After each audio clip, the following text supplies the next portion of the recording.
السلام علیکم میرے پیارے بھائیوں اور بہنوں، امید کرتا ہوں کہ اب سب بخیر و عافیت ہوں گے۔ اللہ تبارک و تعالیٰ آپ کے سب مشکلات اور پریشانیوں کو دور فرمائے، آمین یا رب العالمین۔ ناظرین، آج کی اس چھوٹی سے ویڈیو میں ایک اہم مسئلہ بتانا چاہتا ہوں جو کہ شادی شدہ حضرات کے لیے بہت لازمی ہے۔ لیکن ویڈیو سٹارٹ کرنے سے پہلے آپ کی خدمت میں ایک چھوٹی سے گزارش کی جاتی ہے کہ اگر ابھی تک آپ نے ہمارے اس چینل کو سبسکرائب نہیں کیا تو پلیز چینل کو سبسکرائب کریں اور ساتھ بیل آئیکن کو بھی دبائیں تاکہ پھر ہر آنے والی نیو ویڈیو کی اپڈیٹ آپ کو بر وقت مل سکے۔ چلو ویڈیو سٹارٹ کرنا چاہتا ہوں۔ اس کے اندر ایک سوال اور اس کا جواب ہے۔ ناظرین، وہ سوال یہ ہے کہ ایک بہن نے مجھ سے ایک سوال پوچھا ہے کہ میرا شوہر ہم بستری کے وقت میرے پستان چوستے ہیں اور ان کی یہ خواہش ہوتی ہے کہ ان کو چوسنا ہی ہے، حالانکہ میں منع کرتی ہوں پر وہ نہیں مانتے۔ کیا شریعت نے اس کی اجازت دی ہے؟ کیا شوہر اپنی بیوی کے ساتھ ایسا معاملہ کر سکتا ہے، یعنی اپنی بیوی کے پستان چوس سکتا ہے یا نہیں؟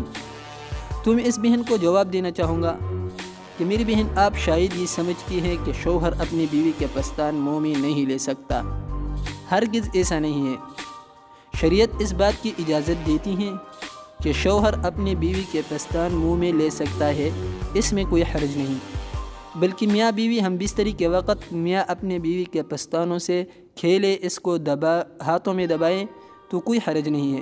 لیکن تھوڑی سے ممانعت اس وقت ہے جب آپ اپنی بیوی کے پستان منہ میں لے رہے ہوں۔ اس وقت اگر دودھ ہے تو شوہر منہ میں پستانوں کو ہرگز نہ لے، کیونکہ یہ شریعت میں حرام ہے کہ بیوی کا دودھ شوہر پی لے۔ البتہ اگر غلطی سے اندر جائے تو توبہ اور استغفار سے اللہ رب العالمین اس کو معاف کر دے گا۔ لیکن بعضی مردوں کی یہ غلط فہمی ہے اور ان کا یہ خیال ہے کہ بیوی کے پستانوں سے دودھ چوسنا اور اندر نگلنا یہ بالکل جائز ہے، حالانکہ یہ قطعی طور پر حرام ہے۔ تو میں امید کرتا ہوں کہ آج کی یہ ویڈیو آپ کو بہت پسند آئی ہوگی۔